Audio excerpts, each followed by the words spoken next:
32, off to a bit of a rocky start just because had a security system install for my house today and everything was messed up with that, so just kind of wasted a bunch of time. That light's pretty annoying. Maybe I'll try to change the angle here a little bit. Wasted a bunch of time with that, but that's okay. Was able to stand, journal, bike, use the bathroom, deal with the security thing, talk to my mom a little bit about my poor grandmother's health situation, which is, it's always a super difficult time in a family when, when you're kind of faced with a lot of questions and a lot of questions about what comes next. So sombering morning there, and just has me, philosophical, thinking about time and, ability to take care of the ones we love. That's just what's on my mind. And, it's kind of where the vlog ended yesterday, but I don't think it's, a bad place to pick up again today, because nothing puts life into perspective as starkly and as, quickly and as transparently, as clearly as, talking about someone you love, someone in your life that you love's, kind of end of life care and everything like that. It makes you really think about how short and how fast this life is. And I think it's an inconvenient truth that we spend way too much time ignoring as a society and as individuals. I think that if you spent more time thinking about the end of your life and the end of the life of people you love, I think you would be way more in tune with the truth, whatever the core truths are of this existence. I really think that end of life is the quickest way to get there. That's actually the reason that I kind of ended up who I am today, and having had the experience of traveling the world that I have had. It's because I was stuck in traffic when I was 20 years old, driving to a job site in California, in between Sacramento and the city I was working in at the time, King City. I got stuck in traffic for hours, and I was just sitting there trying to imagine myself as an 80-year-old man, and on my deathbed thinking to myself, what am I going to remember? And it wasn't money, it wasn't how hard I worked, it wasn't anything that I was doing with my life at the time. I was working 12 to 17 hours a day, 7 days a week, all in the name of making a lot of money and being able to, buy the life, buy the freedom, buy the life that I wanted, which was the same life I want now. A big piece of property with everyone I love on it, but it was, there was a 10, 12-year trajectory before that was going to happen on the path that I was on. And that 10 or 12 years, the best years of my life, my 20s, was going to be filled with dust and construction. It was going to be on a construction site, or in an office calling construction sites once I made it as a contractor or whatever. And I just realized, I was like, I'm not going to remember any of this. I want adventure, I want freedom, I want to see the world. And I basically, at the end of that day, got to the construction site, did a little bit of work, ended up in my hotel, and I booked flights to Australia for me and my best friend for about 2.5 months later, and just never looked back. It was the best decision I ever made. I had to, get out and see the world and have a young man's adventure. It was just so ingrained in my soul that if I didn't do that, I would live the rest of my life with regrets and pain and wonder if I had had the courage, the bravery, the gumption to just do it, what would have happened? And I don't have to question what would have happened. I know what happened. I ended up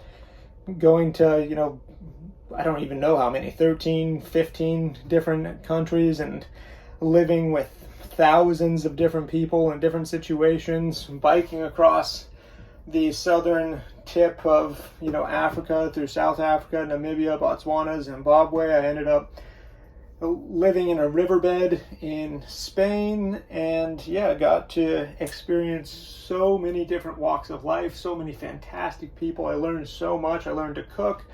I learned what it meant to eat real food and, eat traditional diets and feel amazing. I learned all the different belief systems that different people have, and the different value systems that different countries have, different weight and importance that people put on work versus family and everything. In places like Australia, no one gives a shit about work there. You work because you have to, but no one ever, the pursuit is life. In America, the pursuit is life is work. Like, the pursuit is work.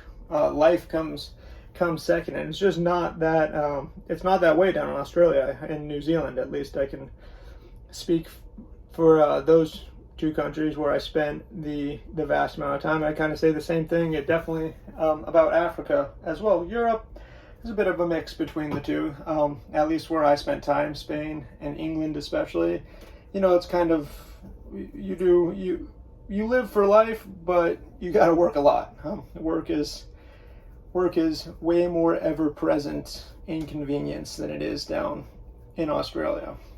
But the point is thinking about these things, thinking about our family and the ones we loved and ourselves, coming to the end of this amazing journey of life is sombering, it's scary, but it's important. And I think the more that you do it, I think we like to avoid the things that make us feel inconvenient. But if you sit down, really think about, meditate, talk about, journal about what it's going to be like when you come up to the end of your life, your mother and father, grandparents are coming to the end of their life. What's that going to feel like? What's it going to look like?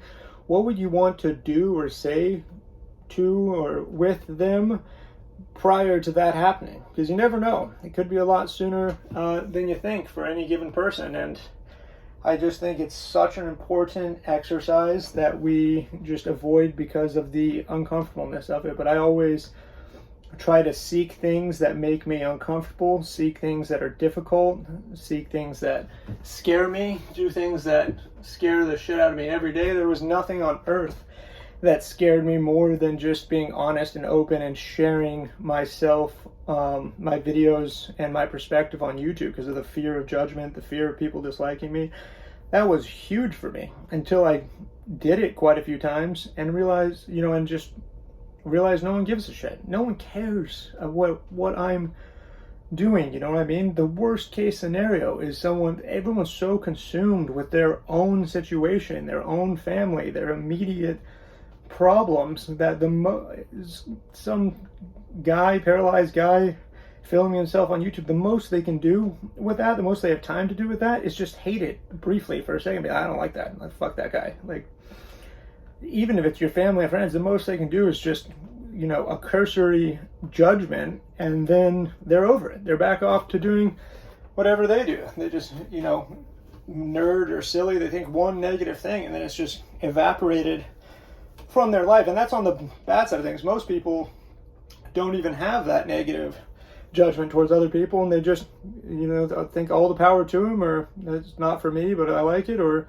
great, I love that. You're getting mostly positive energy and everything bounced back to you. But that was a huge fear of mine, and what a waste of 10 years. If I had overcome that fear and shared and videoed and done what I love doing, which is making videos, and learned the skill of cinematography and storytelling and everything, and done that while I was traveling around the world, living an absolutely exceptionally interesting life, easy that would have been to to gain traction on a place like YouTube, and then just further finance more amazing adventures and more things. But I wasted 10 years of my life not doing what I love out of fear. And if I had spent some more time thinking about the end, about what it really means, and about how I would feel farther along, or how I would feel as people I loved, started to come up to the end of their lives, maybe that fear would have been conquered a lot sooner. So that's what I wanted to share. My phone's probably about to overheat. I'm definitely overheating. Gonna do another, quick 5 minutes because I'm running behind. Go get my haircut and get to work. Boom, and just like that, magic. We're at work. We're in the gym.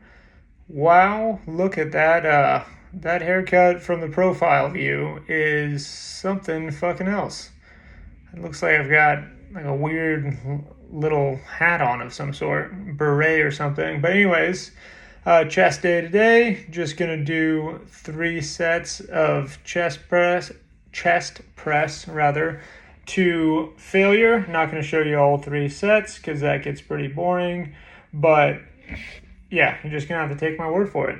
And this is my warm-up set, so I wouldn't say to failure as being a bit generous, but a couple little partial reps at the end there, mostly failure. And then after 2 more sets of that, quickly hop in here and do some chest flies. Again, kind of a testament to the fact that I should be benching more, doing a higher weight on the flat bench, but I cannot lift it up there. It's not a matter of being able to push it up above my chest. It's a matter of being able to hoist it from the ground up. But yeah, just do some flies. This is actually the last set of flies that I did. I did, 3 sets of these as well. These ones I actually definitely went to, failure of form for sure. Then just a couple little presses right at the end just to eke that last little bit of the chest. And then wanted to show my technique for getting up off the bench. I kind of have to shimmy my wheelchair over, reach across the seat to the far bar, kind of turn my body sideways and pull myself up. If you're wondering what's on my back, I'm wearing a back brace for those herniated discs. Not really sure if it's helping, but I think it might help with my posture a little bit. I don't know.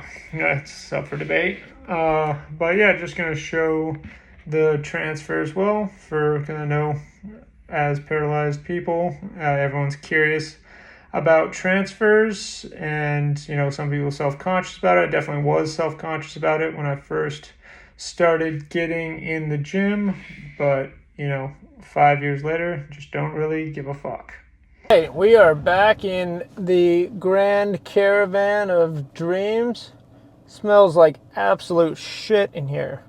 Not really sure why, to be honest. I mean, it's pretty dirty, but it's mostly sand from the beach. There's got to be some old food or something that just went bad. I have a little trash can back there. That's the only explanation I can think of. Or there's like some wet stuff from surfing that's just been left in here. But yeah, don't know. Just, today was, if I had to summarize it into one word, I got a haircut, by the way. Thanks, Shannon. Shout out to Shannon at Riptide. A little weird. She'll never watch this, but I didn't tell her what to do. I don't know. It's just a little short for me, a little militaristic. But it's all right because I cut my hair like once every 1 to 3 to 4 months. So shorter is better because it means less time that Kelsey is nagging me to cut my hair. Yeah, so Grand Caravan of Dreams, smells like shit, blah, blah, blah. Today it was, filled with other people's trauma, to be honest, and not just other people, just family and friends. I just had quite a few things happen. Some, kind of family-in-law, like girlfriend's little brother's having some trouble with his in relationship trouble, and then my grandma that I mentioned earlier, I had to talk to my mom, and it was just really sad. And then my buddy called me, and he's just going through some stuff. He's got gut problems and everything as well. And then his dog actually got ran over by a skidster, and this dog I love this dog so much, so I can't even begin to express, like, I don't know, it's just not set in yet that she's gone, but she got killed. And it's just the worst thing about dogs is that they just don't live as long as we do, and when something tragic like that as well, I mean, it's just fucking heartbreaking. But yeah, so kind of a rough day on that front. Did not sell any insurance, but I just really didn't give a shit. After all that kind of was my morning and early afternoon. So I mostly just edited videos. Not mostly, I just edited videos the entire time. I didn't do shit. As far as actually working goes, hope no one at my work watches this, but yeah, sorry.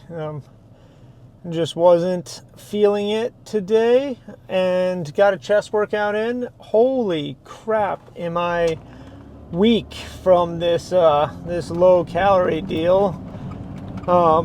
Yeah, just feeling extremely, I'm just weak. I feel great. My mental clarity is awesome. My kind of tenacity to work out is great, but I get in and I'm like, 30% less of my max number of reps with the same weight just a couple weeks ago. Maybe 20% less, a lot less, like a significant amount less. I'm gassed out, just really feel like I can't do anymore, tapped out. And so it's going to be really exciting when I get back from this music festival that I'm leaving for in just a couple of days, because I'm going to start, basically I'm going to eat exactly what I'm eating now. I'm just going to actually have carbohydrates. I don't know what. I guess I'm just going to eat more fruit. That's really all I can eat. I can't really eat rice, can't eat bread, obviously, pasta. Can eat sweet potato and squash. So incorporate a lot more sweet potato, squash, fruits, melons, and then probably also just going to do, quite a bit of honey just to bump up the amount of carbohydrates I'm having. And then I'll kind of keep everything else the same. Just a lot of ground beef, a lot of liver, a lot of, depending on how much money I make or don't make, ribeye steaks would be nice. Like to eat a couple ribeyes a week, but that's more in the luxury category. This music festival's pretty well gonna tap me out, in a couple bad weeks at work is gonna, it's gonna take ribeyes off the table. Let's just say that. But that's all right. Yeah, gonna get super lean. I can already tell. Gonna get super lean. I've got complete food anorexia for like whole food and good healthy food anorexia. Like I just cannot eat anything that isn't super healthy. I just have no desire to. I just feel much better if I don't eat at all. And I just feel like we're going to be there. So we're leaving here Monday, July 22nd. And so this is probably released maybe even on Monday, July 22nd. I might be in there right now.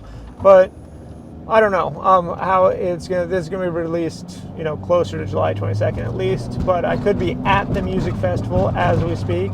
But I fly out July 22nd, land in Spokane, drive up to Canada, and then I'm camping from Tuesday. I was staying at like a hotel in Canada on Monday night, and then camping at the festival from Tuesday to Monday.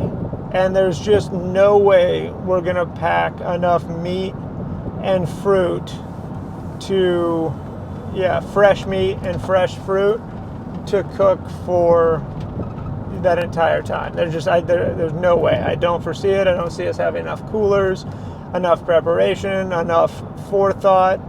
I'm certainly not going to. I should be the one most concerned about it, because everyone else can just buy food there, and I'm just probably going to plan, let's let's plan on making a food list before, maybe on the plane or something, a breakdown of the meals and everything, so I at least get like 1,500 calories a day, because it's going to be an energy burner. I mean, wheeling around this in outdoor area, we're just in a valley on this big farm in the mountains, and wheeling around, swimming all day in the river, and then staying up all night, wheelchair dancing, headbanging.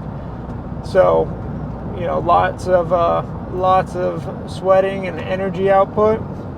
So I need to plan. So at least getting like about 1,600 calories now, and I'm losing weight pretty rapidly. So definitely don't want to go much below that. That's pretty extreme, and I feel fine doing it. I just don't want to lose too much muscle in my legs. My legs will, because they're not being used, I think your body's smart, my legs will lose muscle mass most rapidly, and those bad boys can't afford that, especially since I can't do my FES bike that week. But we'll be doing a ton of yoga every single morning and exercising in any way that I can. Gonna try to stay really stretched and limber. Last year when I went, pretty much anytime I go on vacation, I'm just hanging out with people and stuff. I don't think about physical therapy as much. I'm just in my chair a ton, or sitting on couches, or just sitting a ton, and I always get really tight. No standing frame, no FES bike. So yeah, just gonna try to do my best to stay limber on the bottom half of my body, but should be a pretty epic time. And that's that pretty much wraps it up. Just one of those days in life where it seems like everything is burning. Not really in my life directly, just in lots of periphery things that people I love so much are going through. Lost a dog that I absolutely adored. I lived with her, traveled with me. She's been in 2 car accidents with me. She was in the car accident.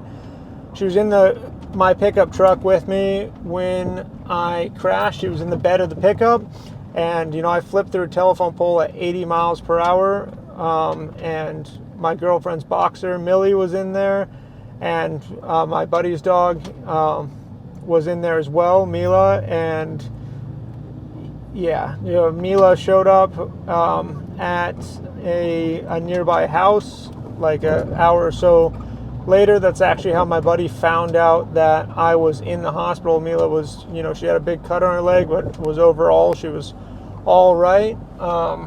And Millie was never found. There was a massive search launched for her. There was sightings and everything, but we never found the boxer.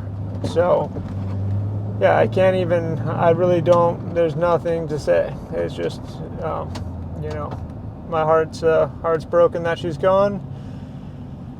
And but I mentioned a second car accident, so I should at least tell that. But a few months prior, 6-7 months prior to that, I flipped a cattle, a truck, like a semi-truck with cattle in it, and she was also in that accident with me when she was just a puppy. So she was a bit of my guardian angel, to be honest. And it just sucks. There's nothing to say, but damn, I love dogs more than anything in the world, and I just can't stand it.